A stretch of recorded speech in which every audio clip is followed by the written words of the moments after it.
जी का खालसा वाहिगुरु जी की फतेह। परम सन्मानयोग सतगुरां दे हजूर जुड़ मिल बैठे रब रूप गुरमुख सत्संगी जन, सतगुरु जी की रहमत बख्शिश नाल सतगुरु जी के दर ते जुड़ के सतगुरु की बाणी द्वारा वाहिगुरु नाल जुड़न दा सांझ पाउण दा निमाणा जिहा यतन उपराला कर रहे हैं। सतगुरु की इलाही बाणी का कीर्तन तुसीं गुरु के प्यारे कीर्तनियां पासों सरवण कीता।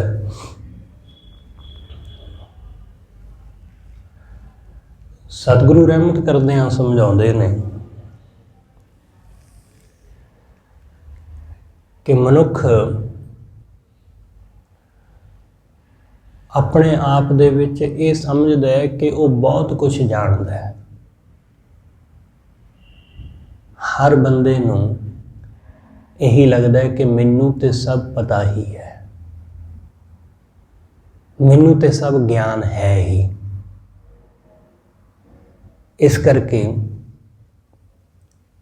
ओदी ये बिरती, उस बंदे दी ये सोच उसनूं उत्थे ही भटकाई रखदी है। जिवें खूह दे डड्डू दा हाल हुंदा है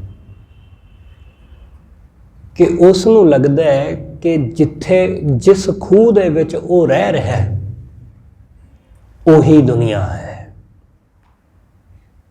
ओही संसार है। क्योंकि उसने खूह तो बाहर कदे जानिया ही नहीं, कदे वेख्या ही नहीं, कदे गया ही नहीं, ना ही उसकी हिम्मत है कि वो उस खूह तो बाहर निकल सकता होवे। इसलिए वो यही समझदा रहिंदा है कि जो मैं इस खूह नूं, इस संसार नूं देख लिया, बस हुण कुछ बचिया ही नहीं, इसलिए मैं जान लिया सब कुछ, मैनू पता है सब कुछ। जद कि उसनूं कुछ भी नहीं पता है, वो कुछ भी नहीं जानता।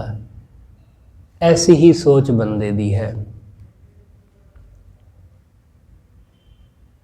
ये खुद नूं समझी बैठा है कि मैं सब कुछ जानता वां।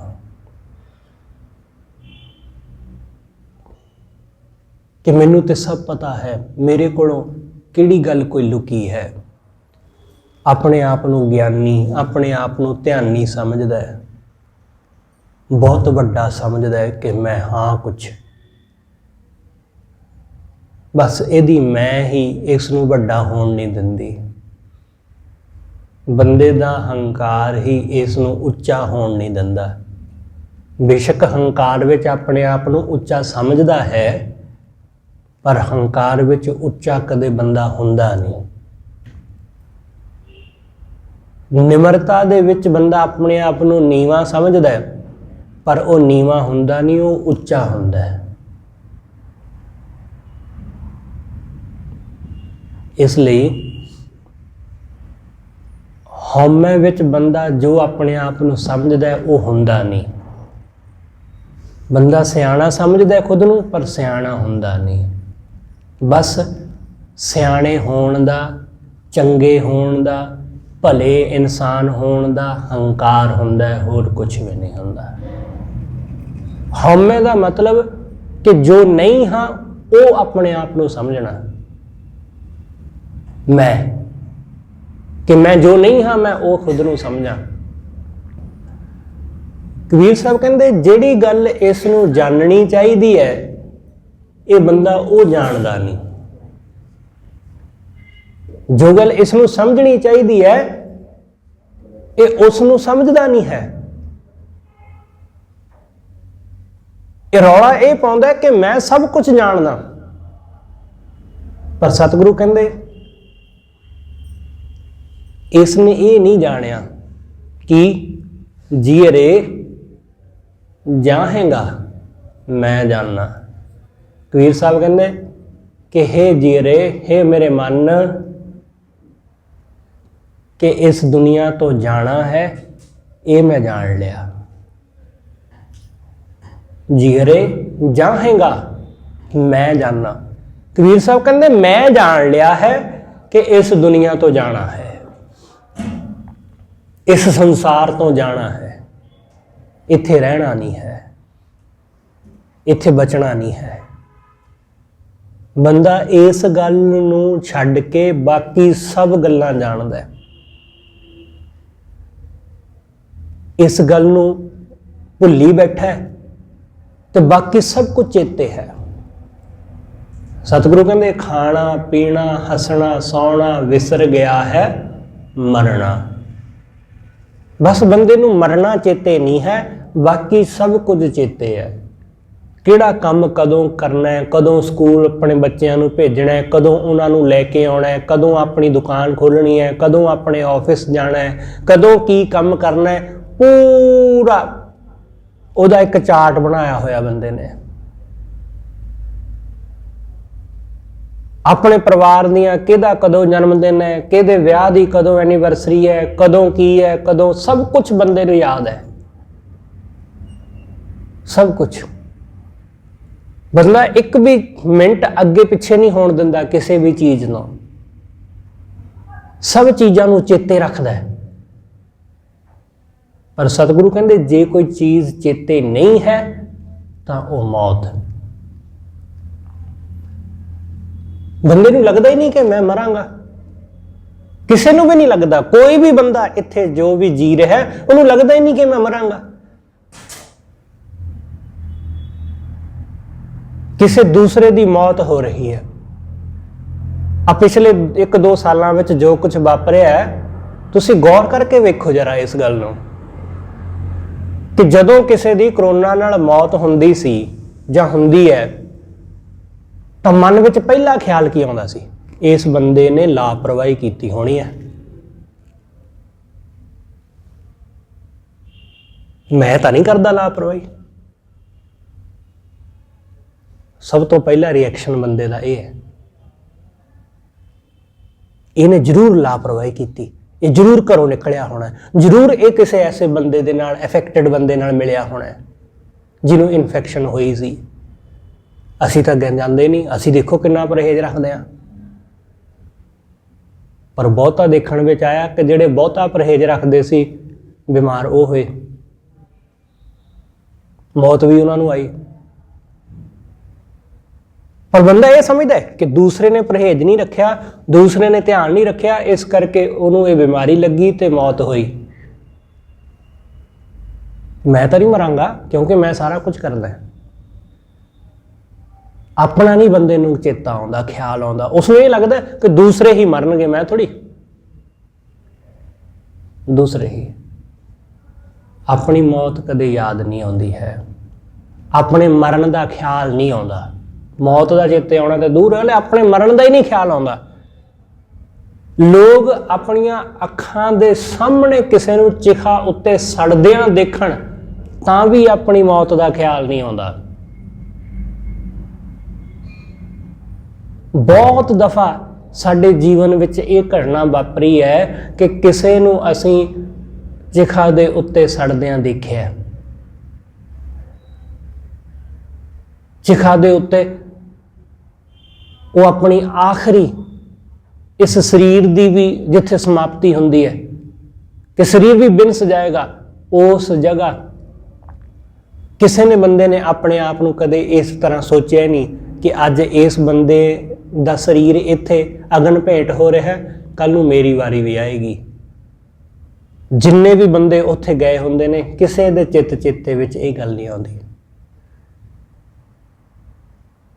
किसी को यह ख्याल नहीं आता कि मेरा भी इत्थे नंबर लगेगा।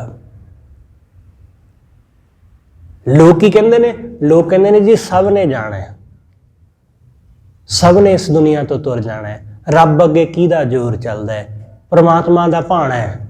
बस इहो जिहियां गल्लां करके लोग घरां नूं तुर जांदे ने। पर कदे किसी दे मन विच ये ख्याल नहीं आउंदा कि ये भाना मेरे ते भी वापरेगा। सतगुरु कहते पारोसी के जो हुआ सो अपने पी जान। जिहड़ा अज गुआंढी नाल होया वो कल नूं तेरे नाल भी होवेगा।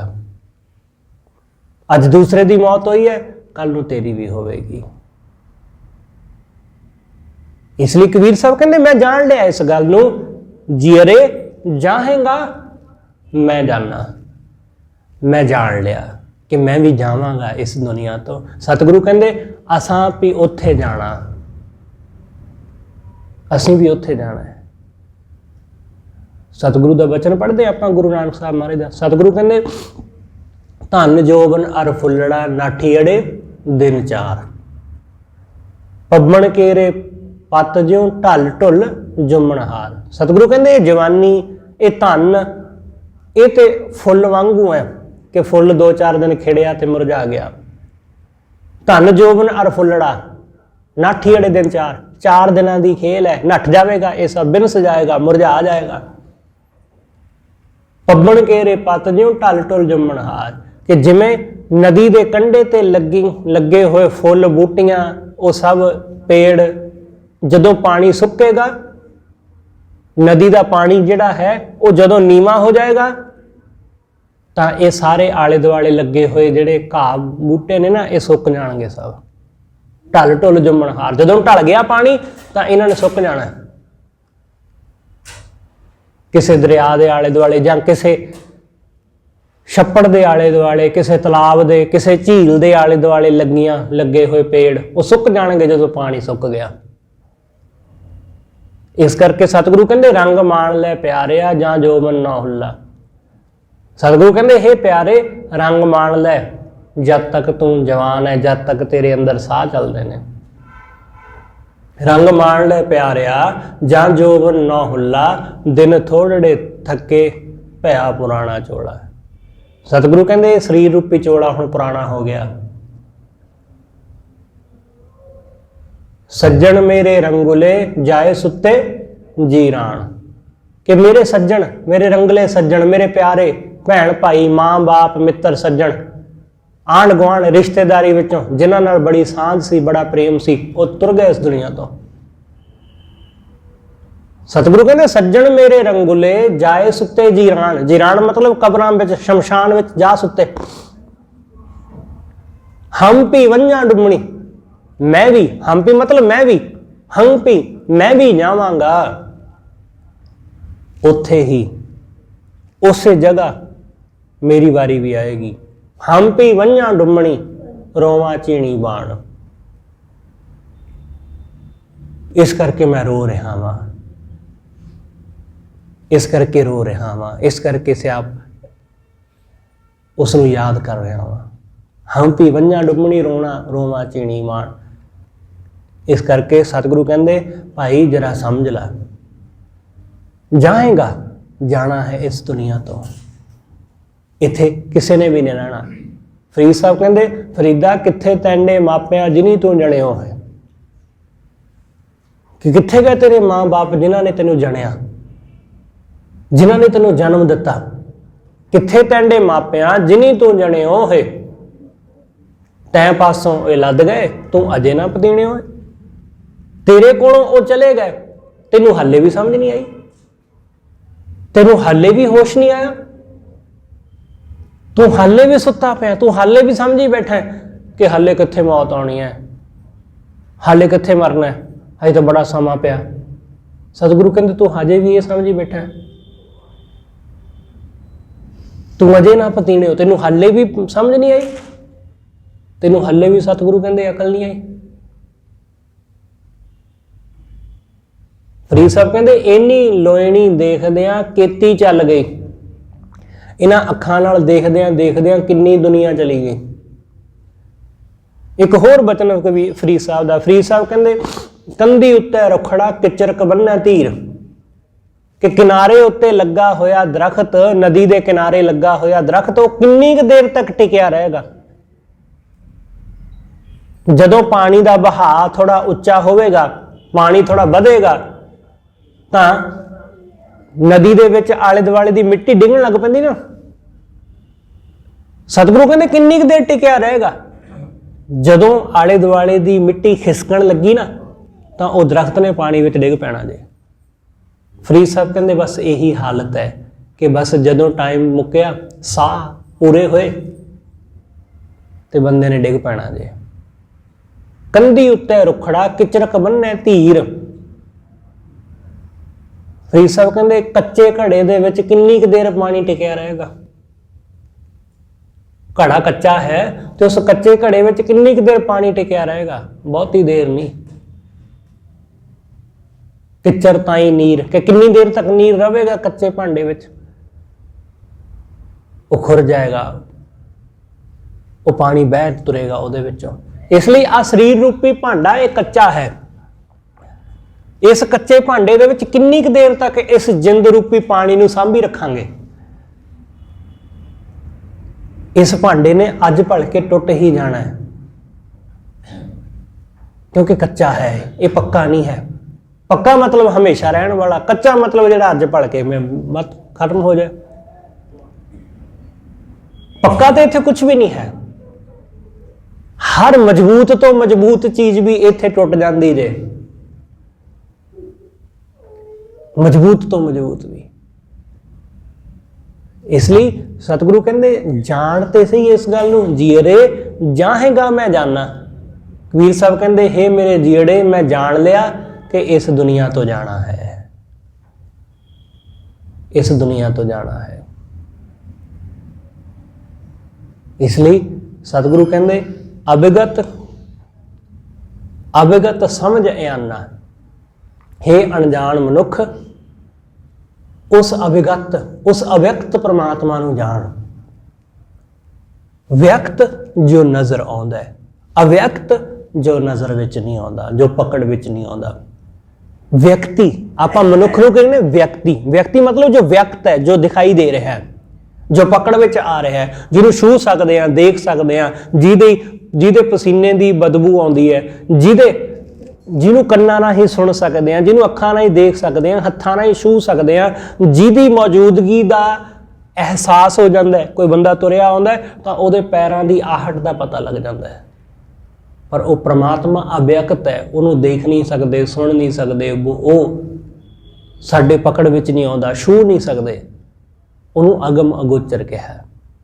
ਸਤਿਗੁਰੂ ਕਹਿੰਦੇ ਅਵਿਅਕਤ, ਪਰ ਉਹ ਫਿਰ ਵੀ ਹੈ, ਉਹ ਫਿਰ ਵੀ ਹੈ। ਅੱਖਾਂ ਨਾ ਵੀ ਦੇਖ ਸਕਦੀਆਂ ਪਰ ਫਿਰ ਵੀ ਉਹ ਹੈ। ਕੰਨ ਨਹੀਂ ਸੁਣ ਸਕਦੇ ਉਹਦੀ ਆਵਾਜ਼, ਪਰ ਫਿਰ ਵੀ ਉਹ ਹੈ। ਹੱਥ ਸਾਡੇ ਛੂਹ ਨਹੀਂ ਸਕਦੇ ਉਸ ਨੂੰ, ਪੈਰ ਦੌੜ ਕੇ ਉਹਦੇ ਤੱਕ ਨਹੀਂ ਜਾ ਸਕਦੇ, ਪਰ ਫਿਰ ਵੀ ਹੈ, ਉਹ ਮੌਜੂਦ ਹੈ। ਇਸ ਕਰਕੇ ਸਤਿਗੁਰੂ ਕਹਿੰਦੇ ਉਸ ਅਵਿਗਤ ਨੂੰ ਹੇ ਅਣਜਾਣ ਮਨੁੱਖ, ਅਵਿਗਤ ਸਮਝ ਆਨਾ। ਹੇ ਇਆਣੇ, ਹੇ ਨਾ ਸਮਝ ਅਣਜਾਣ ਮਨੁੱਖ, ਉਸ ਨੂੰ ਜਾਣ, ਉਸ ਵਾਹਿਗੁਰੂ ਨੂੰ ਜਾਣ, ਕਿਉਂਕਿ ਉਹਨੇ ਹੀ ਰਹਿਣਾ। ਇਸ ਸਰੀਰ ਦੇ ਅੰਦਰ ਜੋ ਜਿੰਦ ਹੈ ਇਹ ਪ੍ਰਮਾਤਮਾ ਵਰਗੀ ਹੈ, ਕਿਉਂਕਿ ਇਹ ਦਿਖਾਈ ਨਹੀਂ ਦਿੰਦੀ, ਇਹਨੂੰ ਛੂਹਿਆ ਨਹੀਂ ਜਾ ਸਕਦਾ, ਇਹਨੂੰ ਦੇਖਿਆ ਨਹੀਂ ਜਾ ਸਕਦਾ, ਇਹਨੂੰ ਸੁਣਿਆ ਨਹੀਂ ਜਾ ਸਕਦਾ, ਇਹਨੂੰ ਪਕੜਿਆ ਨਹੀਂ ਜਾ ਸਕਦਾ, ਇਹਦੀ ਖੁਸ਼ਬੂ ਜਾਂ ਬਦਬੂ ਨਹੀਂ ਲਈ ਜਾ ਸਕਦੀ। ਇਸ ਕਰਕੇ ਆਤਮਾ ਤੇ ਪ੍ਰਮਾਤਮਾ ਇਹ ਉਹਦੀ ਹੀ ਨਿਕਲੀ ਹੋਈ ਇੱਕ ਅੰਸ਼ ਹੈ। ਸਤਿਗੁਰੂ ਕਹਿੰਦੇ ਇਹਨੂੰ ਜਾਣਨਾ ਹੈ, ਇਹਦੇ ਨਾਲ ਸਾਂਝ ਪਾਉਣੀ ਹੈ। ਤੇ ਬੰਦੇ ਦੀ ਸਾਂਝ ਕਿਹਦੇ ਨਾਲ? ਬੰਦੇ ਦੀ ਸਾਂਝ ਸਰੀਰ ਨਾਲ। ਸਰੀਰ ਤੋਂ ਵੱਧ ਕੇ ਸਾਡੀ ਸਾਂਝ ਹੈ ਹੀ ਨਹੀਂ ਹੋਰ ਕਿਸੇ ਨਾਲ। ਸਰੀਰ ਨਾਲ ਜੁੜੇ ਹੋਏ ਲੋਕ ਹਾਂ। ਸਰੀਰ ਨੂੰ ਦੁੱਖ ਪਹੁੰਚਦਾ ਹੈ, ਅਸੀਂ ਦੁਖੀ ਹੁੰਦੇ ਹਾਂ। ਸਰੀਰ ਨੂੰ ਸੁੱਖ ਮਿਲਦਾ ਹੈ, ਅਸੀਂ ਸੁਖੀ ਹੁੰਦੇ ਹਾਂ। ਸਾਡੇ ਨਾਲ ਦਾ ਸਰੀਰ ਮਰ ਜਾਂਦਾ ਹੈ ਜਾਂ ਉਹਨੂੰ ਦੁੱਖ ਪਹੁੰਚਦਾ ਹੈ, ਅਸੀਂ ਤਾਂ ਦੁਖੀ ਹੁੰਦੇ ਹਾਂ। ਨਾਲ ਦੇ ਸਰੀਰ ਨੂੰ, ਸਾਥੀ ਦੇ ਸਰੀਰ ਨੂੰ ਦੁੱਖ ਪਹੁੰਚਦਾ ਹੈ, ਅਸੀਂ ਦੁਖੀ ਹੁੰਦੇ ਹਾਂ। ਅਸੀਂ ਜਿੰਦ ਨੂੰ ਤੇ ਜਾਣਿਆ ਹੀ ਨਹੀਂ, ਅਸੀਂ ਜਾਣਿਆ ਸਿਰਫ ਸਰੀਰ ਨੂੰ ਹੈ, ਤੇ ਸਰੀਰ ਨੂੰ ਵੀ ਪੂਰੀ ਤਰ੍ਹਾਂ ਨਹੀਂ। ਤੇ ਅਸੀਂ ਲੋਕ ਤਾਂ ਸਰੀਰ ਨਾਲ ਵੀ ਨਹੀਂ ਜੁੜੇ, ਅਸੀਂ ਲੋਕ ਤਾਂ ਸਰੀਰ ਦੇ ਨਾਲ ਸੰਬੰਧਿਤ ਚੀਜ਼ਾਂ ਨਾਲ ਜੁੜੇ ਹਾਂ। ਸਰੀਰ ਨਾਲ ਸੰਬੰਧਿਤ ਕੀ ਹੈ? ਕੱਪੜਾ। ਸਰੀਰ ਨਾਲ ਸੰਬੰਧਿਤ ਕੀ ਹੈ? ਪੈਸਾ। ਸਰੀਰ ਨਾਲ ਸੰਬੰਧਿਤ ਕੀ ਹੈ? ਮੋਟਰ, ਕਾਰਾਂ, ਗੱਡੀਆਂ। ਅਸੀਂ ਲੋਕ ਤਾਂ ਸਰੀਰ ਨਾਲ ਵੀ ਪੂਰੀ ਤਰ੍ਹਾਂ ਨਹੀਂ ਜੁੜਦੇ, ਕਿਸੇ ਬੰਦੇ ਨਾਲ ਵੀ ਤਾਂ ਜੁੜਦੇ ਹਾਂ ਕਿ ਫਲਾਣੇ ਅਹੁਦੇ ਤੇ ਬੈਠਾ ਹੈ। ਉਹਦੇ ਨਾਲ ਯਾਰੀ ਦੋਸਤੀ ਪਾਉਂਦੇ ਹੀ ਇਸ ਕਰਕੇ ਆ ਕਿ ਕੰਮ ਆਏਗਾ। ਰਿਸ਼ਤੇਦਾਰੀ ਬਣਾਉਂਦੇ ਹੀ ਇਸ ਕਰਕੇ ਆ ਕਿ ਹਾਂ ਕੱਲ ਨੂੰ ਕੋਈ ਮੁਸੀਬਤ ਪਈ ਤਾਂ ਕੰਮ ਆ ਜਾਏਗਾ। ਇਸ ਲਈ ਸਰੀਰ ਨਾਲ ਵੀ ਸਾਡਾ ਮੋਹ ਨਹੀਂ ਹੈ। ਸਾਡਾ ਮੋਹ ਕਿਹਦੇ ਨਾਲ ਹੈ? ਉਸ ਕੰਮ ਤੱਕ, ਕਿ ਇਹਦੇ ਤੋਂ ਕੰਮ ਲਵਾਂਗੇ, ਕਿਉਂਕਿ ਇਹ ਪੁਲਿਸ ਅਫਸਰ ਹੈ, ਇਹ ਕੋਈ ਵਕੀਲ ਹੈ, ਇਹ ਕੋਈ ਜੱਜ ਹੈ, ਇਹ ਕੋਈ ਡਾਕਟਰ ਹੈ, ਇਹ ਕੋਈ ਵੱਡਾ ਅਹੁਦਾ ਲੈ ਕੇ ਬੈਠਾ ਹੋਇਆ ਹੈ। ਜਿਨ੍ਹਾਂ ਦਾ ਸਰੀਰ ਨਾਲ ਮੋਹ ਹੈ, ਕੁਛ ਹੱਦ ਤੱਕ ਉਹ ਬੰਦੇ ਚੰਗੇ ਨੇ, ਕਿਉਂਕਿ ਉਹ ਚੀਜ਼ ਨਾਲ ਨਹੀਂ ਜੁੜੇ ਹੋਏ। ਉਹ ਕੁਰਸੀ ਨਾਲ, ਉਹ ਰੁਤਬੇ ਨਾਲ, ਅਹੁਦੇ ਨਾਲ ਨਹੀਂ, ਘੱਟੋ ਘੱਟ ਸਰੀਰ ਨਾਲ ਤਾਂ ਜੁੜੇ ਨੇ। ਪਰ ਐਸੇ ਬੰਦੇ ਵੀ ਲੱਭਣੇ ਔਖੇ ਨੇ, ਕਿਉਂਕਿ ਲੋਕ ਸਰੀਰ ਨਾਲ ਨਹੀਂ, ਸਰੀਰ ਹੱਥ ਭਾਵੇਂ ਗੋਰਾ ਹੋਵੇ ਚਾਹੇ ਕਾਲਾ, ਉਹਦੇ ਨਾਲ ਨਹੀਂ ਫਰਕ ਪੈਂਦਾ। ਹੱਥ ਦੇ ਵਿੱਚ ਜੋ ਡਾਇਮੰਡ ਦੀ ਰਿੰਗ ਪਾਈ ਹੋਈ ਹੈ, ਬੰਦਾ ਉਹਦੇ ਨਾਲ ਜੁੜਿਆ।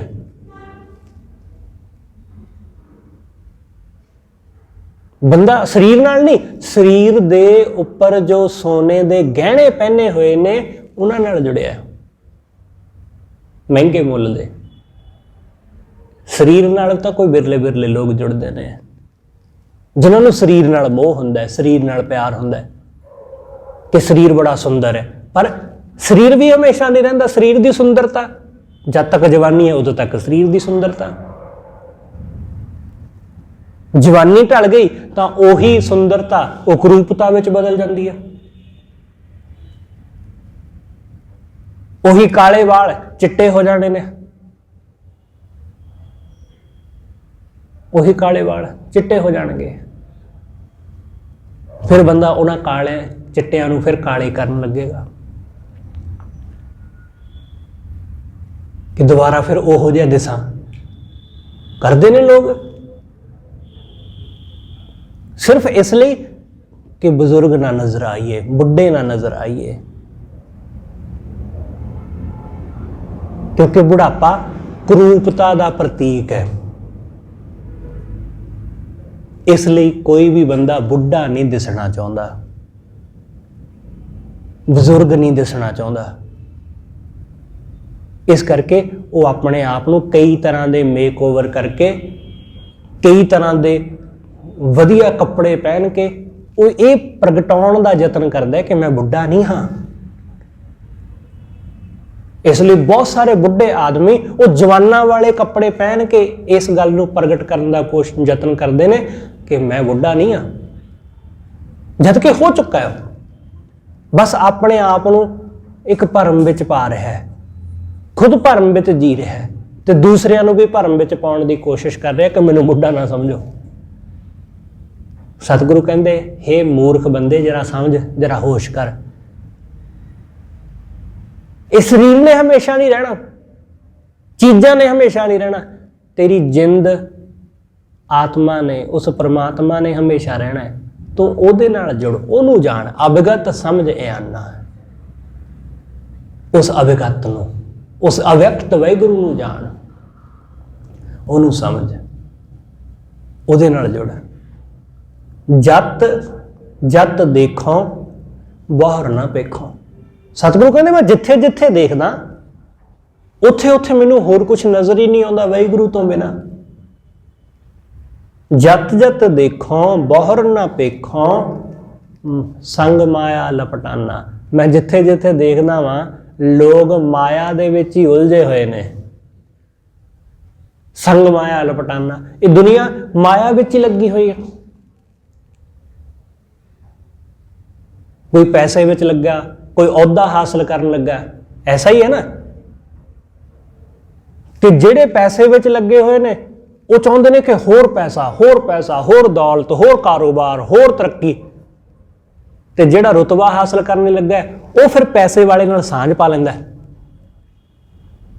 ਜਿਵੇਂ ਮੰਤਰੀ ਨੇ, ਉਹ ਬਿਜ਼ਨਸਮੈਨ ਲੋਕਾਂ ਨਾਲ ਸਾਂਝ ਪਾ ਲੈਂਦੇ ਨੇ ਕਿ ਤੁਸੀਂ ਸਾਡੀਆਂ ਇਲੈਕਸ਼ਨ ਦੇ ਵਿੱਚ ਪੈਸਾ ਖਰਚੋ, ਜਦੋਂ ਅਸੀਂ ਜਿੱਤ ਗਏ ਅਸੀਂ ਫਿਰ ਤੁਹਾਨੂੰ ਸਾਰਾ ਬਿਜ਼ਨਸ, ਸਾਰਾ ਵਪਾਰ ਤੁਹਾਨੂੰ ਹੀ ਦੇ ਦੇਵਾਂਗੇ। ਐਸਾ ਹੀ ਹੋ ਰਿਹਾ ਨਾ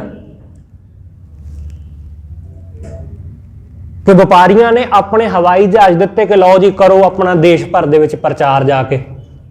ਤੇ ਉਹਨਾਂ ਨੇ 2014 'ਚ ਕੀਤਾ ਪ੍ਰਚਾਰ ਆਪਣਾ, ਵੱਡੇ ਵੱਡੇ ਵਪਾਰੀਆਂ ਦੇ ਹਵਾਈ ਜਹਾਜ਼ ਲੈ ਕੇ, ਪ੍ਰਾਈਵੇਟ ਜੈਟ ਲੈ ਕੇ। ਤੇ ਜਦੋਂ ਉਹ ਜਿੱਤ ਗਏ ਤਾਂ ਫਿਰ ਪੂਰੇ ਦੇਸ਼ ਦਾ ਕਾਰੋਬਾਰ ਸਾਰਾ ਉਹਨਾਂ ਵਪਾਰੀਆਂ ਨੂੰ ਦੇ ਦਿੱਤਾ ਕਿ ਲਓ ਭਾਈ ਕਰੋ ਕਾਰੋਬਾਰ। ਹਰ ਬੰਦਾ ਕੋਈ ਪੈਸੇ ਵਿੱਚ ਲੱਗਾ, ਕੋਈ ਰੁਤਬਾ ਹਾਸਲ ਕਰਨ ਲਈ ਲੱਗਾ, ਕੋਈ ਕਿਤੇ ਲੱਗਾ, ਕੋਈ ਕਿਤੇ, ਕੋਈ ਨੱਚਣ ਗਾਉਣ ਵਿੱਚ ਲੱਗਾ, ਕੋਈ ਖਾਣ ਪੀਣ ਵਿੱਚ ਲੱਗਾ, ਕੋਈ ਵਿਸ਼ੇ ਵਿਕਾਰ ਭੋਗਣ ਵਿੱਚ ਲੱਗਾ। ਬਸ ਲੱਗੇ ਹੋਏ ਨੇ ਸਭ ਆਪੋ ਆਪਣੇ ਆਹਾਰ।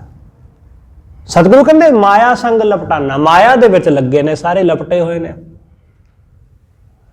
ਇਸ ਲਈ ਇਸ ਤੋਂ ਵੱਧ ਹੋਰ ਸੁੱਧ ਕੀ ਬੰਦੇ ਨੂੰ, ਇਸ ਤੋਂ ਵੱਧ ਸਤਿਗੁਰੂ ਕਹਿੰਦੇ ਉਸ ਨੂੰ ਹੋਰ ਕੁਝ ਵੀ ਨਹੀਂ ਪਤਾ। ਜਤ ਜਤ ਦੇਖੋ ਬਹੁਰ ਨਾ ਪੇਖੋ, ਸੰਗ ਮਾਇਆ ਲਪਟਾਨਾ। ਮਾਇਆ ਦੇ ਸੰਗ ਸਭ ਲਪਟਿਆ ਹੋਇਆ ਸੰਸਾਰ। ਕਬੀਰ ਸਾਹਿਬ ਕਹਿੰਦੇ ਹੁਣ ਉਹਨਾਂ ਦੀ ਵੀ ਦੇਖ ਲਓ ਜਿਹੜੇ ਆਪਣੇ ਆਪ ਨੂੰ ਧਰਮੀ ਕਹਿੰਦੇ ਨੇ। ਵਿਪਲ ਵਸਤਰ ਕੀਤੇ ਹੈ ਪਹਿਰੇ। ਵਿਪਲ ਵਸਤਰ ਕਹਿੰਦੇ ਨੇ ਕਿ ਖੁੱਲੇ ਚੋਲੇ ਜਿਹੜੇ ਸੋ ਕਾਲਡ ਸਾਧੂਆਂ ਦੇ ਪਾਏ ਹੁੰਦੇ ਨੇ, ਪਖੰਡੀਆਂ ਦੇ। ਵਿਪਲ ਵਸਤਰ ਜੇਤੇ ਹੈ ਪਹਿਰੇ, ਕਿਆ ਬਨ ਮਧੇ ਵਾਸਾ। ਕਬੀਰ ਸਾਹਿਬ ਕਹਿੰਦੇ ਚੋਲੇ ਪਹਿਨ ਕੇ ਉਹ ਜੰਗਲਾਂ ਦੇ ਵਿੱਚ ਜਾ ਬੈਠਾ, ਆਪਣੇ ਆਪ ਨੂੰ ਕਹਿੰਦਾ ਮੈਂ ਧਰਮੀ, ਕਿ ਮੈਂ ਬੜਾ ਧਾਰਮਿਕ ਹਾਂ। ਸਤਿਗੁਰੂ ਕਹਿੰਦੇ ਆ ਖੁੱਲੇ ਡੁੱਲੇ ਚੋਲੇ ਪਾ ਕੇ ਜਾ ਬੈਠਾ ਜੰਗਲਾਂ ਦੇ ਵਿੱਚ। ਤੇ ਸਤਿਗੁਰੂ ਕਹਿੰਦੇ ਉਹਨਾਂ ਜੰਗਲਾਂ ਵਿੱਚ ਜਾ ਕੇ ਬਹਿਣ ਦਾ ਕੀ ਲਾਭ ਹੋਇਆ? ਕਿਆ ਬਨ ਮਧੇ ਵਾਸਾ, ਕੀ ਬਨ ਦੇ ਵਿੱਚ, ਬਨ ਦੇ ਮਧੇ, ਬਨ ਵਿੱਚ ਜਾ ਕੇ ਵਾਸਾ ਕਰ ਲਿਆ ਤਾਂ ਕੀ ਹਾਸਲ ਕਰ ਲਿਆ, ਕੀ ਖੱਟ ਲਿਆ? ਕੁਛ ਵੀ ਨਹੀਂ। ਖਿਆਲ ਰੱਖਣਾ ਕਿ ਜਿਹੜੇ ਲੋਕ, ਜਿਹੜੇ ਸਾਧੂ ਲੋਕਾਂ ਵਿੱਚ ਜਾਗਰਤੀ ਪੈਦਾ ਕਰਦੇ ਨੇ, ਉਹਨਾਂ ਸਾਧੂਆਂ ਨੂੰ ਸੰਸਾਰ, ਸਾਡਾ ਸੰਸਾਰ, ਸਮਾਜ, ਸਾਡੇ ਰਾਜਨੀਤਿਕ ਲੋਕ ਕਦੇ ਉਹਨਾਂ ਨੂੰ ਪਸੰਦ ਨਹੀਂ ਕਰਦੇ। ਸਾਧੂਆਂ ਨੂੰ, ਕਿਹੜੇ ਸਾਧੂਆਂ ਨੂੰ ਸਰਕਾਰਾਂ ਪਸੰਦ ਕਰਦੀਆਂ ਜਾਂ ਸਮਾਜ ਪਸੰਦ ਕਰਦਾ? ਉਹਨਾਂ ਸਾਧੂਆਂ ਨੂੰ ਜਿਹੜੇ ਸਿੱਧੀ ਸਿੱਧੀ ਗੱਲ ਕਰਦੇ ਨੇ ਕਿ ਭਾਈ ਰੱਬ ਦਾ ਨਾਮ ਜਪੋ, ਬਸ ਠੀਕ ਹੈ, ਰੱਬ ਰੱਬ ਕਰੋ, ਚਲੋ। ਜਿਹੜੇ ਦੁਨੀਆ ਨੂੰ ਸੇਧ ਨਹੀਂ ਦਿੰਦੇ, ਜਿਹੜੇ ਦੁਨੀਆ ਨੂੰ ਸਹੀ ਮਾਰਗ ਤੇ ਨਹੀਂ ਪਾਉਂਦੇ, ਜਿਹੜੇ ਦੁਨੀਆ ਨੂੰ ਕਹਿੰਦੇ ਕਿ ਭਾਈ ਠੀਕ ਹੈ ਜੋ ਕਰਦੇ ਕਰੀ ਜਾਓ, ਰੱਬ ਦਾ ਨਾਮ ਲਓ, ਬਸ ਠੀਕ ਹੈ। ਇਹੋ ਜਿਹੇ ਸਾਧੂਆਂ ਦੇ ਨਾਲ ਜਿਹੜੇ ਲੋਕਾਂ ਨੂੰ ਭਰਮਾਂ ਵਿੱਚ ਪਾਈ ਰੱਖਣ, ਪਖੰਡਾਂ ਵਿੱਚ ਪਾਈ ਰੱਖਣ, ਇਹਨਾਂ ਲੋਕਾਂ ਨਾਲ ਸਰਕਾਰਾਂ ਦੀ ਬਹੁਤ ਬਣਦੀ ਹੈ। ਇਸ ਲਈ ਤੁਸੀਂ ਦੇਖੋਗੇ ਕਿ ਵੱਡੇ ਵੱਡੇ ਜਿੰਨੇ ਪਖੰਡੀ ਸਾਧੂ ਨੇ, ਉਹਨਾਂ ਦੇ ਸਾਰਿਆਂ ਦੇ ਡੇਰਿਆਂ ਤੇ ਵੱਡੇ ਵੱਡੇ ਲੀਡਰ, ਵੱਡੇ ਵੱਡੇ ਲੋਕ ਅਕਸਰ ਨਜ਼ਰ ਆਉਣਗੇ, ਅਕਸਰ ਦਿਖਾਈ ਦੇਣਗੇ। ਇਸੇ ਲਈ ਕਿਉਂਕਿ ਉਹ ਲੋਕਾਂ ਨੂੰ ਗੁੰਮਰਾਹ ਕਰਦੇ ਨੇ ਤੇ ਲੋਕ ਉਹਨਾਂ ਦੇ ਮਗਰ ਲੱਗੇ ਹੁੰਦੇ ਨੇ ਗੁੰਮਰਾਹ ਹੋ ਕੇ, ਤੇ ਫਿਰ ਉਹਨਾਂ ਨੂੰ ਜੋ ਮਰਜ਼ੀ ਕਹਿ ਦਿਓ ਤਾਂ ਫਿਰ ਉਹ ਚੱਲਦਾ ਸਭ ਕੁਝ। ਸਤਿਗੁਰੂ ਸਮਝਾਉਂਦੇ ਨੇ, ਸਤਿਗੁਰੂ ਕਹਿੰਦੇ ਇਹ ਸਭ ਪਖੰਡ, ਇਹ ਜੋ ਮਾਇਆ ਵਿੱਚ ਉਲਝੇ ਹੋਏ, ਇਹਨਾਂ ਦਾ ਸਤਿਗੁਰੂ ਕਹਿੰਦੇ ਲਾਭ ਕੀ ਹੋਇਆ? ਨਾ ਸੰਸਾਰ ਨੂੰ ਕੁਝ ਲਾਭ ਹੋਇਆ, ਨਾ ਉਹ ਆਪਣਾ ਕੁਝ ਸਵਾਰ ਸਕੇ, ਨਾ ਉਹਨਾਂ ਨੇ ਕਿਸੇ ਹੋਰ ਦਾ ਕੁਝ ਸਵਾਰਿਆ। ਵਿਪਲ ਵਸਤਰ ਕੀਤੇ ਹੈ ਪਹਿਰੇ, ਕਿਆ ਬਨ ਮਧੇ ਵਾਸਾ, ਕਹਾਂ ਭਇਆ ਨਰ ਦੇਵਾ ਧੋਖੇ। ਸਤਿਗੁਰੂ ਕਹਿੰਦੇ ਕੀ ਕਰ ਲਿਆ ਦੇਵੀ ਦੇਵਤਿਆਂ ਦੀ ਪੂਜਾ ਕਰਕੇ? ਦੇਵਾ ਧੋਖੇ, ਧੋਖੇ ਮਤਲਬ ਹੁੰਦਾ ਕਿ ਉਹਨਾਂ ਦੇ ਅੱਗੇ, ਦੇਵਤਿਆਂ ਦੇ ਅੱਗੇ ਧੂਫ ਧੁਖਾ ਕੇ, ਮੂਰਤੀਆਂ ਦੇ ਅੱਗੇ, ਤਸਵੀਰਾਂ ਦੇ ਅੱਗੇ ਧੂਫ ਧੁਖਾ ਕੇ ਕੀ ਖੱਟ ਲਿਆ? ਕਿ ਜਿਹੜੀ ਤੂੰ ਪੂਜਾ ਕਰਦਾ ਫਿਰਦਾ ਹੈ, ਕਦੇ ਸੋ ਕਾਲਡ ਪਖੰਡੀਆਂ ਦੇ ਅੱਗੇ, ਕਦੇ ਮੂਰਤੀਆਂ ਦੇ ਅੱਗੇ, ਕੀ ਖੱਟਿਆ? ਹਾਸਲ ਕੁਝ ਵੀ ਨਹੀਂ ਹੋਇਆ। ਕਹਾਂ ਭਇਆ ਨਰ ਦੇਵਾ ਧੋਖੇ, ਕਿਆ ਜਲ ਬੋਰਿਓ ਗਿਆਤਾ। ਕਿ ਜਲ ਵਿੱਚ ਚੁੱਭੀਆਂ ਮਾਰ ਮਾਰ ਕੇ ਨਹਾਉਂਦਾ ਰਿਹਾ, ਕਿ ਕਦੇ ਕਿਸੇ ਸਰੋਵਰ ਵਿੱਚ, ਕਦੇ ਕਿਸੇ ਤੀਰਥ ਵਿੱਚ, ਕਦੇ ਕਿਤੇ, ਕਦੇ ਗੰਗਾ, ਕਦੇ ਜਮਨਾ, ਕਦੇ ਕਿਤੇ, ਕਦੇ ਕਿਤੇ,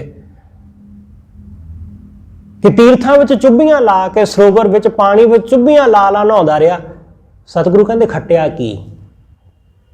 ਪ੍ਰਾਪਤੀ ਕੀ ਹੋਈ? ਪ੍ਰਾਪਤੀ ਕੁਛ ਵੀ ਨਹੀਂ। ਬੰਦਾ ਉੱਥੇ ਦਾ ਉੱਥੇ ਹੀ ਖੜਾ ਹੈ ਜਿੱਥੇ ਪਹਿਲਾਂ ਸੀ। ਐਸੇ ਬਹੁਤ ਸਾਰੇ ਲੋਕ ਤੁਹਾਨੂੰ ਮਿਲ ਜਾਣਗੇ ਜਿਹੜੇ ਕਈ ਸਾਲਾਂ ਤੋਂ ਲਗਾਤਾਰ ਤੀਰਥ ਯਾਤਰਾ ਤੇ ਜਾ ਰਹੇ ਨੇ, ਲਗਾਤਾਰ ਬਿਨਾਂ ਕਿਸੇ ਨਾਗੇ ਤੋਂ ਹਰ ਸਾਲ ਜਾਣਾ ਹੀ ਜਾਣਾ ਹੈ ਜੀ। ਤੁਸੀਂ ਉਹਨਾਂ ਦਾ ਜੀਵਨ ਦੇਖੋ ਕਿ ਕੋਈ ਫਰਕ ਪਿਆ? ਜਿਹੋ ਜੇ ਪਹਿਲਾਂ ਸੀ ਉਹੋ ਜਿਹੇ ਹੋਣਾ, ਜਿਹੋ ਜੇ ਚੋਰ ਪਹਿਲਾਂ ਸੀ ਉਹੋ ਜਿਹੇ ਹੁਣ। ਗੁਰੂ ਨਾਨਕ ਸਾਹਿਬ ਕਹਿੰਦੇ ਨੇ ਐਸਾ, ਸਤਿਗੁਰੂ ਕਹਿੰਦੇ ਕਿ ਚੋਰ ਚੋਰ ਦਾ ਚੋਰ ਹੀ ਰਹਿੰਦਾ, ਚਾਹੇ ਉਹ ਨਹਾਵੇ ਤੇ ਚਾਹੇ ਨਾ ਨਹਾਵੇ ਸਰੋਵਰ ਵਿੱਚ, ਤੀਰਥ ਵਿੱਚ, ਉਹਨੇ ਚੋਰ ਦਾ ਚੋਰ ਹੀ ਰਹਿਣਾ। ਸਾਧੂ ਉਹ ਭਾਵੇਂ ਸਰੋਵਰ ਵਿੱਚ ਤੀਰਥਾਂ ਤੇ ਜਾ ਕੇ ਕਦੇ ਵੀ ਇਸ਼ਨਾਨ ਨਾ ਕਰੇ, ਸਾਧੂ ਸਾਧੂ ਹੀ ਰਹਿੰਦਾ। ਸਤਿਗੁਰੂ ਕਹਿੰਦੇ ਸਾਧ ਭਲੇ ਅਣਨਾਤਿਆਂ, ਬਿਨਾਂ ਨਾਤੇ ਸਾਧੂ ਭਲੇ ਨੇ, ਤੇ ਚੋਰ ਸੇ ਚੋਰਾ ਚੋਰ, ਚੋਰ ਚੋਰ ਦਾ ਚੋਰ ਹੀ ਰਹਿੰਦਾ, ਚਾਹੇ ਉਹ ਜਿੰਨੇ ਮਰਜ਼ੀ 68 ਤੀਰਥਾਂ ਦਾ ਇਸ਼ਨਾਨ ਕਰ ਲੈ। ਜਿਵੇਂ ਤੁੰਮੇ ਨੂੰ ਪਾਣੀ ਵਿੱਚ ਇਸ਼ਨਾਨ ਕਰਾਓ ਤੇ ਤੁੰਮਾ ਉਹ ਕੌੜੇ ਦਾ ਕੌੜਾ ਹੀ ਰਹਿੰਦਾ, ਉਹ ਕਦੇ ਮਿੱਠਾ ਨਹੀਂ ਹੋ ਜਾਂਦਾ। ਮਨਮੁਖ ਬੰਦਾ ਇਸੇ ਤਰ੍ਹਾਂ ਚਾਹੇ ਉਹ ਜਿੰਨੇ ਮਰਜ਼ੀ ਤੀਰਥਾਂ ਦੀ ਯਾਤਰਾ ਕਰਦਾ ਫਿਰੇ, ਉਹਨੂੰ ਕਦੇ ਕੁਝ ਫਰਕ ਨਹੀਂ ਪੈਂਦਾ, ਉਹ ਉਹੋ ਜਿਹਾ ਉਹੋ ਹੀ ਰਹਿੰਦਾ। ਇਸ ਕਰਕੇ ਸਤਿਗੁਰੂ ਕਹਿੰਦੇ ਕੀ ਖੱਟ ਲਿਆ ਜੰਗਲ ਵਿੱਚ ਜਾ ਕੇ। ਸਤਿਗੁਰੂ ਦੀ ਬਾਣੀ ਦਾ ਵਚਨ ਹੈ, ਸਤਿਗੁਰੂ ਕਹਿੰਦੇ ਦੇਸ ਛੋੜ ਪਰਦੇਸੈ ਧਾਇਆ, ਕਿ ਘਰ ਛੱਡ ਕੇ ਜੰਗਲਾਂ ਵਿੱਚ ਪਰਦੇਸਾਂ ਵਿੱਚ ਚਲਾ ਗਿਆ। ਪੰਜ ਚੰਡਾਲ ਨਾਲ ਲੈ ਆਇਆ, ਉਹ ਜਿਹੜੇ ਚੰਡਾਲ ਸੀ ਉਹ ਨਾਲ ਹੀ ਲੈ ਕੇ ਆਇਆ, ਉਹਨਾਂ ਨੂੰ ਛੱਡਿਆ ਹੀ ਨਹੀਂ। ਉਹ ਚੰਡਾਲ ਨਾਲ ਦੇ ਨਾਲ ਹੀ ਨੇ, ਪੰਜ ਚੰਡਾਲ ਨਾਲ ਹੀ ਲੈ ਆਇਆ, ਉਹ ਚੰਡਾਲ ਨਾਲ ਹੀ ਨਿਕੜੀ ਸੀ ਫਿਰਦਾ। ਉਹਨਾਂ ਦਾ ਤਾਂ ਤਿਆਗ ਕਰ ਦਿੰਦਾ, ਉਹਨਾਂ ਦਾ ਤਿਆਗ ਨਹੀਂ ਕੀਤਾ। ਇਸ ਲਈ ਲੋਕ ਚੰਗੇ ਕਰਮ ਵੀ ਕਰੀ ਜਾਂਦੇ ਨੇ, ਉਹ ਪਿਛਲੇ ਜਿਹੜੇ ਮਾੜੇ ਕਰਮ ਨੇ ਉਹਨਾਂ ਨੂੰ ਵੀ ਨਾਲ ਘੜੀਸੀ ਜਾਂਦੇ ਨੇ। ਇਸ ਲਈ ਲਾਭ ਕੋਈ ਨਹੀਂ ਹੁੰਦਾ। ਸਤਿਗੁਰੂ ਕਹਿੰਦੇ ਭਾਈ ਜੀਅਰੇ ਜਾਹੇਗਾ ਮੈਂ ਜਾਣਾ। ਸਤਿਗੁਰੂ ਕਹਿੰਦੇ ਮੈਂ ਜਾਣ ਲਿਆ ਕਿ ਇਸ ਦੁਨੀਆ ਤੋਂ ਜਾਣਾ ਹੈ, ਇੱਥੇ ਨਹੀਂ ਰਹਿਣਾ ਹਮੇਸ਼ਾ। ਅਵਗਤ ਸਮਝ ਇਆਨਾ, ਹੇ ਇਆਣੇ ਮਨੁੱਖ ਉਸ ਅਵਗਤ ਪਰਮਾਤਮਾ ਨੂੰ ਸਮਝ, ਉਹਨੂੰ ਜਾਣ। ਜਤ ਜਤ ਦੇਖੋ ਬਹੁਰ ਨਾ ਪੇਖੋ, ਸੰਕ ਮਾਇਆ ਲਪਟਾਨਾ। ਜਿੱਧਰ ਜਿੱਧਰ ਮੈਂ ਜਿੱਥੇ ਜਿੱਥੇ ਦੇਖਦਾ ਉਹੀ ਪਰਮਾਤਮਾ ਹੈ। ਤੇ ਇਹ ਸੰਸਾਰ ਦੀ ਮਾਇਆ ਦੇ ਵਿੱਚ, ਵਾਹਿਗੁਰੂ ਦੀ ਮਾਇਆ ਵਿੱਚ ਸਾਰੇ ਲਪਟੇ ਹੋਏ ਨੇ, ਉਲਝੇ ਹੋਏ ਨੇ। ਰਹਾਉ ਗਿਆਨੀ ਧਿਆਨੀ ਬਹੁ ਉਪਦੇਸੀ, ਇਹ ਜਗ ਸਗਲੋ ਧੰਦਾ। ਕਬੀਰ ਸਾਹਿਬ ਕਹਿੰਦੇ ਕਿ ਗਿਆਨੀਆਂ ਧਿਆਨੀਆਂ ਨੇ, ਰੱਬ ਦੇ ਪਿਆਰਿਆਂ ਨੇ ਇਸ ਜਗਤ ਨੂੰ ਬਹੁਤ ਉਪਦੇਸ਼ ਦਿੱਤਾ, ਬੜਾ ਉਪਦੇਸ਼ ਦਿੱਤਾ। ਹੁਣ ਇਸ ਗੱਲ ਨੂੰ ਸਮਝੋ ਕਿ ਸਾਡੇ ਦੇਸ਼ ਵਿੱਚ ਜਿੰਨੇ ਪੀਰ ਫਕੀਰ ਸਾਧੂ ਮਹਾਤਮਾ ਪੈਗੰਬਰ ਇੱਥੇ ਹੋਏ, ਦੁਨੀਆ ਭਰ ਵਿੱਚ ਹੋਰ ਕਿਤੇ ਵੀ ਨਹੀਂ ਹੋਏ ਇੰਨੇ। ਸਤਿਗੁਰੂ ਕਹਿੰਦੇ ਸਮਝਾਇਆ ਸਾਧੂਆਂ ਨੇ, ਸਮਝਾਇਆ ਰੱਬ ਦੇ ਪਿਆਰਿਆਂ ਨੇ, ਫਕੀਰਾਂ ਨੇ, ਬੜੇ ਬੜੇ ਇੱਥੇ ਹੋ ਗੁਜ਼ਰੇ, ਜਿਨ੍ਹਾਂ ਨੂੰ ਲੋਕ ਭਗਵਾਨ ਕਹਿ ਕੇ ਪੂਜਦੇ ਨੇ। ਸ਼੍ਰੀ ਕ੍ਰਿਸ਼ਨ ਸ਼੍ਰੀ ਰਾਮ, ਇੱਥੇ ਤੇ ਹਿੰਦੂਆਂ ਦੇ ਵਿੱਚ ਤੇ ਦੇਵੀ ਦੇਵਤਿਆਂ ਦੀ ਕੋਈ ਕਮੀ ਨਹੀਂ, ਬੇਅੰਤ ਕਰੋੜਾਂ ਦੀ ਗਿਣਤੀ ਵਿੱਚ ਦੇਵਤੇ ਨੇ। ਬੜੇ ਆਏ ਇੱਥੇ, ਸ਼੍ਰੀ ਰਾਮ ਸ਼੍ਰੀ ਕ੍ਰਿਸ਼ਨ, ਮਹਾਤਮਾ ਬੁੱਧ, ਮਹਾਵੀਰ, ਬੜੇ ਆ ਕੇ ਚਲੇ ਗਏ ਇੱਥੋਂ। ਗੁਰੂ ਨਾਨਕ ਸਾਹਿਬ ਹੋ ਗਏ, ਕਬੀਰ ਸਾਹਿਬ ਹੋ ਗਏ, ਬੇਅੰਤ ਆਏ। ਸਤਿਗੁਰੂ ਕਹਿੰਦੇ ਸਭ ਨੇ ਸਮਝਾਇਆ ਦੁਨੀਆ ਨੂੰ ਕਿ ਇਹ ਸੰਸਾਰ ਇਹ ਧੰਦਿਆਂ ਵਿੱਚ ਉਲਝਿਆ ਹੋਇਆ ਹੈ, ਇਹ ਜਗ ਸਗਲੋ ਧੰਦਾ। ਇਹ ਸੰਸਾਰ ਮਾਇਆ ਦਾ ਇੱਕ ਝਮੇਲਾ, ਮਾਇਆ ਦਾ ਇੱਕ ਧੰਦਾ ਹੈ। ਸਭ ਸਮਝਾਉਂਦੇ ਰਹੇ, ਪਰ ਕੌਣ ਸਮਝਿਆ? ਸਮਝਿਆ ਕੋਈ ਵੀ ਨਹੀਂ। ਸਭ ਲੋਕ ਉੱਥੇ ਦੇ ਉੱਥੇ ਨੇ ਜਿੱਥੇ ਪਹਿਲਾਂ ਸੀ, ਸਭ ਉੱਥੇ ਖੜੋਤੇ ਨੇ। ਇਸ ਕਰਕੇ ਖਿਆਲ ਰੱਖਣਾ, ਅਸੀਂ ਲੋਕ ਬੜੇ ਚਲਾਕ ਹਾਂ।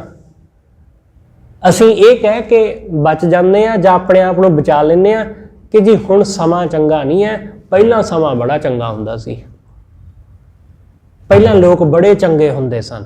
ਜੇ ਸੱਚਮੁੱਚ ਲੋਕ ਚੰਗੇ ਹੁੰਦੇ ਸੀ ਤਾਂ ਤੁਸੀਂ ਬਹੁਤਾ ਦੂਰ ਨਹੀਂ, ਅੱਜ ਤੋਂ 30 ਕੁ ਸਾਲ ਪਹਿਲਾਂ ਜਾਓ ਤਾਂ ਉਦੋਂ ਲੋਕ ਕਹਿੰਦੇ ਜੀ ਪਹਿਲਾਂ ਸਮਾਂ ਚੰਗਾ ਹੁੰਦਾ ਸੀ। ਥੋੜਾ 100 ਸਾਲ ਪਿੱਛੇ ਚਲੇ ਜਾਓ, ਉਦੋਂ ਉਹ ਵੀ ਲੋਕ ਇਹੀ ਕਹਿੰਦੇ ਨੇ ਜੀ ਪਹਿਲਾਂ ਲੋਕ ਚੰਗੇ ਹੁੰਦੇ ਸੀ। ਤੁਸੀਂ 500 ਸਾਲ 1000 ਸਾਲ ਪਿੱਛੇ ਚਲੇ ਜਾਓ, ਉਦੋਂ ਵੀ ਲੋਕ ਇਹੀ ਕਹਿੰਦੇ ਸੀ ਕਿ ਪਹਿਲਾਂ ਲੋਕ ਚੰਗੇ ਹੁੰਦੇ ਸੀ। ਜੇ ਸੱਚਮੁੱਚ ਪਹਿਲਾਂ ਲੋਕ ਚੰਗੇ ਸੀ ਤਾਂ ਫਿਰ ਜਿਹੜਾ ਉਪਦੇਸ਼ ਸਾਧੂਆਂ ਫਕੀਰਾਂ ਨੇ, ਮਹਾਂਪੁਰਖਾਂ ਨੇ, ਅਵਤਾਰੀ ਪੁਰਸ਼ਾਂ ਨੇ ਦਿੱਤਾ ਲੋਕਾਂ ਨੂੰ, ਉਹ ਕਿਹਨਾਂ ਨੂੰ ਦਿੱਤਾ? ਚੰਗੇ ਲੋਕਾਂ ਨੂੰ। ਚੰਗੇ ਤਾਂ ਜਿਹੜੇ ਚੰਗੇ ਹੈਗੇ ਨੇ, ਚੰਗਿਆਂ ਨੂੰ ਉਪਦੇਸ਼ ਦੇਣ ਦੀ ਕੀ ਲੋੜ ਹੈ? ਉਹਨੂੰ ਤਾਂ ਉਪਦੇਸ਼ ਦੇਣ ਦੀ ਲੋੜ ਹੀ ਨਹੀਂ, ਕਿਉਂਕਿ ਉਹਦਾ ਪਹਿਲੇ ਜੀਵਨ ਪਵਿੱਤਰ ਹੈ। ਜਿਹੜੇ ਗਲਤ ਹੋਣ ਉਹਨਾਂ ਨੂੰ ਸਵਾਰਨ ਦੀ ਜ਼ਰੂਰਤ ਹੁੰਦੀ ਹੈ। ਇਸ ਲਈ ਅਸੀਂ ਇਹ ਕਹਿ ਕੇ ਹਮੇਸ਼ਾ ਟਲਦੇ ਰਹੇ, ਖਿਆਲ ਰੱਖਣਾ ਕਿ ਸਮਾਂ ਹਮੇਸ਼ਾ ਇਹੋ ਜਿਹਾ ਹੀ ਰਿਹਾ। ਹਾਂ, ਬੋਲੀਆਂ ਬਦਲਦੀਆਂ ਰਹਿੰਦੀਆਂ, ਰਹਿਣ ਸਹਿਣ ਬਦਲ ਜਾਂਦੇ ਨੇ, ਖਾਣ ਪੀਣ ਬਦਲ ਜਾਂਦੇ, ਪਰ ਬੰਦਾ ਉਹੀ ਰਹਿੰਦਾ, ਚਾਹੇ 100 ਸਾਲ 1000 ਸਾਲ ਹੋਵੇ, ਬੰਦਾ ਉਹੋ ਦਾ ਉਹੀ ਰਹਿੰਦਾ। ਬਸ ਇਹ ਆਪਣੇ ਆਪ ਨੂੰ ਬਚਾਉਣ ਦੇ ਲਈ ਕਹਿ ਦਿੰਦਾ ਕਿ ਪਹਿਲਾਂ ਸਮਾਂ ਚੰਗਾ ਹੁੰਦਾ ਸੀ। ਕਬੀਰ ਸਾਹਿਬ ਕਹਿੰਦੇ ਗਿਆਨੀ ਧਿਆਨੀ ਬਹੁ ਉਪਦੇਸੀ। ਗਿਆਨੀਆਂ ਧਿਆਨੀਆਂ ਨੇ ਬਹੁਤ ਉਪਦੇਸ਼ ਦਿੱਤਾ, ਬੜਾ ਸਮਝਾਇਆ। ਇਹ ਜਗ ਸਗਲੋ ਧੰਦਾ, ਕਿ ਇਹ ਮਾਇਆ ਦਾ ਧੰਦਾ ਹੈ ਸੰਸਾਰ, ਇਹ ਜਗਤ ਮਾਇਆ ਦਾ ਧੰਦਾ ਹੈ, ਹੋਰ ਕੁਛ ਵੀ ਨਹੀਂ। ਤੇ ਧੰਦਿਆਂ ਵਿੱਚ ਹੀ ਜ਼ਿੰਦਗੀ ਉਲਝ ਜਾਂਦੀ ਹੈ, ਤੇ ਇਹਨਾਂ ਵਿੱਚ ਹੀ ਉਲਝ ਕੇ ਜੀਵਨ ਬਤੀਤ ਹੋ ਜਾਂਦਾ ਹੈ। ਅਲਾਣੀਆਂ ਵਿੱਚ ਗੁਰੂ ਨਾਨਕ ਸਾਹਿਬ ਨੇ ਕਿਹਾ, ਸਤਿਗੁਰੂ ਕਹਿੰਦੇ ਲੋਕ ਬੰਦੇ ਦੇ ਮਰਨ ਤੋਂ ਬਾਅਦ ਰੋਂਦੇ ਨੇ, ਉਹਦਾ ਇੱਕ ਕਾਰਨ ਧੰਦੇ ਕਾਰਨ ਹੈ। ਸਤਿਗੁਰੂ ਕਹਿੰਦੇ ਧੰਦਿਆਂ ਕਰਕੇ ਰੋਂਦੇ ਨੇ, ਵੀ ਇਹਦੇ ਤੋਂ ਬਿਨਾਂ ਹੁਣ ਕੰਮ ਕੌਣ ਕਰੂ। ਸਤਿਗੁਰੂ ਕਹਿੰਦੇ ਧੰਦਿਆਂ ਕਾਰਨ ਰੋਂਦੇ ਨੇ ਲੋਕ, ਕਿ ਜਿਹੜਾ ਹੁਣ ਇਹਦੇ ਕਰਨ ਵਾਲਾ ਕੰਮ ਹੈ ਉਹ ਕੌਣ ਕਰੂਗਾ। ਇਸ ਲਈ ਧੰਦਿਆਂ ਤੋਂ ਬਿਨਾਂ ਜਗਤ ਇੱਥੇ ਹੋਰ ਕੁਝ ਵੀ ਨਹੀਂ ਹੈ। ਕਹਿ ਕਬੀਰ ਇੱਕ ਰਾਮ ਨਾਮ ਬਿਨ। ਕਬੀਰ ਸਾਹਿਬ ਕਹਿੰਦੇ ਕਿ ਵਾਹਿਗੁਰੂ ਦੇ ਨਾਮ ਤੋਂ ਬਿਨਾਂ ਇਹ ਜਗ ਮਾਇਆ ਅੰਧਾ, ਇਹ ਸੰਸਾਰ ਮਾਇਆ ਦੇ ਵਿੱਚ ਅੰਨਾ ਹੋਇਆ ਪਿਆ ਹੈ। ਇਹ ਮਾਇਆ ਦੇ ਵਿੱਚ, ਮੇਲਿਆਂ ਦੇ ਵਿੱਚ ਉਲਝ ਕੇ ਅੰਨਾ ਹੋਇਆ ਕਿ ਇਸ ਨੂੰ ਮਾਇਆ ਤੋਂ ਬਿਨਾਂ ਹੋਰ ਕੁਝ ਦਿਸਦਾ ਹੀ ਨਹੀਂ। ਮਾਇਆਧਾਰੀ ਨੂੰ ਮਾਇਆ ਤੋਂ ਬਿਨਾਂ ਕੁਝ ਦਿਸਦਾ, ਇਸ ਲਈ ਤੇ ਗੁਰੂ ਸਾਹਿਬ ਨੇ ਮਾਇਆਧਾਰੀ ਨੂੰ ਅੰਨਾ ਬੋਲਾ ਕਿਹਾ, ਕਿ ਉਹਨੂੰ ਸੁਣਾਈ ਨਹੀਂ ਦਿੰਦਾ ਕੁਝ ਵੀ, ਉਹਨੂੰ ਪੈਸੇ ਦੀ ਹੀ ਆਵਾਜ਼ ਸੁਣਾਈ ਦਿੰਦੀ ਹੈ, ਉਹਨੂੰ ਹੋਰ ਕੁਝ ਨਹੀਂ ਸੁਣਾਈ ਦਿੰਦਾ। ਪੈਸੇ ਦੀ ਵੀ ਇੱਕ ਆਪਣੀ ਆਵਾਜ਼ ਹੈ ਜਿਹੜੀ ਬੰਦੇ ਨੂੰ ਖਿੱਚਦੀ ਹੈ, ਆਕਰਸ਼ਿਤ ਕਰਦੀ ਹੈ। ਤੁਸੀਂ ਨੋਟ ਨੂੰ ਆਪਣੇ ਹੱਥ ਵਿੱਚ ਫੜਦੇ ਹੋ, ਨੋਟ ਦੀ ਇੱਕ ਆਪਣੀ ਆਵਾਜ਼ ਹੈ,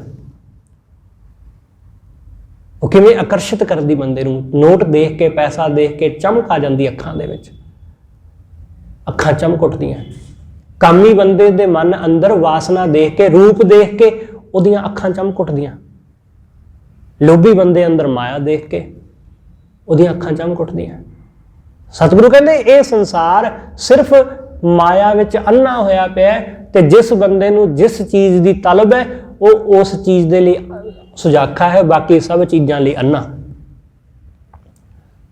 ਸਿਰਫ ਉਹਨੂੰ ਉਹੀ ਨਜ਼ਰ ਆਉਂਦਾ, ਉਹਨੂੰ ਹੋਰ ਕੁਝ ਨਜ਼ਰ ਨਹੀਂ ਆਉਂਦਾ, ਨਾ ਉਹਦੇ ਤੋਂ ਬਿਨਾਂ ਕੁਝ ਹੋਰ ਸੁਣਾਈ ਦਿੰਦਾ।